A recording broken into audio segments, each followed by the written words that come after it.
Hi, ನಮಸ್ಕಾರ. ಇದೊಂದು ಗಾಡಿ ಆ್ಯಕ್ಟಿವಾ ಸರ್ವಿಸಿಂಗ್ ಬಂದಿತ್ತು. ಕಸ್ಟಮರ್ ಯೂಟ್ಯೂಬ್, ಫೇಸ್ಬುಕ್ ನೋಡ್ಕೊಂಡು ಬಂದಿದ್ರಂತೆ. ಸರಿ ಅಂತೇಳಿ ಏನೇನು ಪ್ರಾಬ್ಲಮ್ ಇತ್ತು ಎಲ್ಲನೂ ಇಲ್ಲಿ ಎಲ್ಲ ಚೆಕ್ ಮಾಡಿ, ಹೆಡ್ ಬೀಡಿಂಗು, head bolt oils, engine oil, air filter, small filter, plug, ಆಮೇಲೆ ಏನೇನಿತ್ತಲ್ಲ ಎಲ್ಲನೂ ಕ್ಲಿಯರಾಗಿ ರೆಡಿ ಮಾಡಿ, ಆಮೇಲೆ ಮುಂದುಗಡೆ ಲಿಂಗಾರ ಮುಷೆಲ್ಲ ಹೋಗಿತ್ತು ಎಲ್ಲ ಮಾಡಿ, ಎಲ್ಲ ನೀಟಾಗಿ ಎಲ್ಲ ರೆಡಿ ಮಾಡಿ ಕಸ್ಟಮರ್ ಕೊಟ್ಟೆ. ಕಸ್ಟಮರ್ ಆ್ಯಕ್ಚುಲಿ ರಿವ್ಯೂ ಕೊಟ್ಟಿಲ್ಲ, ಸರಿ ಅಂತೇಳ್ಬಿಟ್ಟು ಸುಮ್ಮನಾದೆ. ಮತ್ತು ಇವತ್ತು ಮೇನ್ ಏನು ಹೇಳಬೇಕು ಅಂತ ಹೇಳಿದ್ರೆ, ನಾನು ಎಲ್ಲ ಕಸ್ಟಮರ್ಗೆ ಹೇಳ್ತಾ ಇಲ್ಲ, ನಾನು ಕೆಲವೊಂದು ಕಸ್ಟಮರ್ಗೆ ಹೇಳ್ತಾ ಇದ್ದೀನಿ. ಏನಂತಂದರೆ, ಸರ್ ಬರ್ತೀರಾ, ನೀವು ತುಂಬ ದೂರದಿಂದ ಹುಡ್ಕೊಂಡು ಬರ್ತೀರಾ.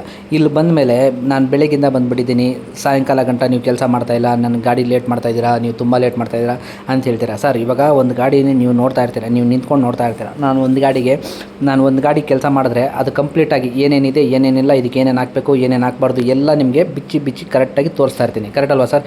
ಎಲ್ಲನೂ ತೋರಿಸಿ ಎಲ್ಲನೂ ಮಾಡಬೇಕಾದ್ರೆ ಒಂದೊಂದು ಗಾಡಿಗೂ ಲೇಟ್ ಆಗುತ್ತೆ. ಆವಾಗ ಲೇಟ್ ಆಗುತ್ತೆ ಅಂದರೆ ಯಾಕೆ ಲೇಟ್ ಆಗುತ್ತೆ ಅಂತ ಹೇಳಿದ್ರೆ, ಪ್ರತಿಯೊಂದು ಏನಕ್ಕೆ ಬಂದಿರ್ತೀರಾ ಕರೆಕ್ಟಾಗಿ ಕೆಲಸ ಮಾಡಿಕೊಡ್ತೀನಿ, ಮತ್ತು ಎಲ್ಲ ಒರಿಜಿನಲ್ ಹಾಕ್ಕೊಡ್ತೀನಿ, ನಮ್ಮ ಮುಂದೆನೇ ಕೆಲಸ ಮಾಡಿಕೊಡ್ತೀನಿ ಅನ್ನೋದಕ್ಕೆ ಕಾರಣಕ್ಕೆ ನೀವು ಬರ್ತೀರಾ. ಸೊ ಆ ಕೆಲಸ ನಾನು ಮಾಡಬೇಕಾದ್ರೆ ಟೈಮ್ ಆಗ್ತದೆ. ನೀವು ಸ್ವಲ್ಪ ಅರ್ಥ ಮಾಡ್ಕೋಬೇಕು, ಸ್ವಲ್ಪ ಸಮಾಧಾನವಾಗಿ ಮತ್ತು ಕೆಲಸ ಮಾಡ್ತಾಯಿದ್ದಾರಲ್ಲ ಸರಿ ಮಾಡಿಕೊಡ್ಲಿ ಅಂತ ಹೇಳ್ಬಿಟ್ಟು ಸಮಾಧಾನಕ್ಕೆ ಬರಬೇಕು. ಸರ್ ನೀವು ಕೆಲವರು ಬಂದಾಗೆಲ್ಲ ಗಲಾಟೆ ಮಾಡ್ಕೊಳ್ಳೋದು, ಮತ್ತು ನೀವು ಸರಿ ಆಯಿತು ನೀವೇನು ಹಾಕ್ಬೇಡಿ, ಫಿಟ್ ಮಾಡಿಕೊಟ್ಬಿಡಿ, ನಾನು ಎತ್ಕೊಂಡು ಹೋಗ್ಬಿಡ್ತೀನಿ, ಆಮೇಲೆ ಸರಿ ನನಗೆ ಲೇಟ್ ಆಗ್ತಾಯಿದೆ, ನಾನು ಆಗಲ್ಲ ಹಂಗಂತ ಹೇಳ್ಬಿಟ್ಟು ಈ ಥರ ಹೇಳ್ತಾರೆ. ಸರ್ ನೀವು ಹಿಂಗೆ ಹೇಳ್ಬಿಟ್ಟು ಹೋಗ್ಬಿಡ್ತೀರ, ಆದರೆ ನನಗೆ ತುಂಬ ಬೇಜಾರಾಗುತ್ತೆ ಸರ್. ಯಾಕಂದರೆ ತುಂಬ ದೂರದಿಂದ ಬಂದು ಕಸ್ಟಮರ್ ಹಂಗೆ ವಾಪಸ್ ಹೋದ್ರಲ್ಲ ಅನ್ನೋ ಬೇಜಾರು ನಮ್ಗೆ ತುಂಬ ಆಗುತ್ತೆ.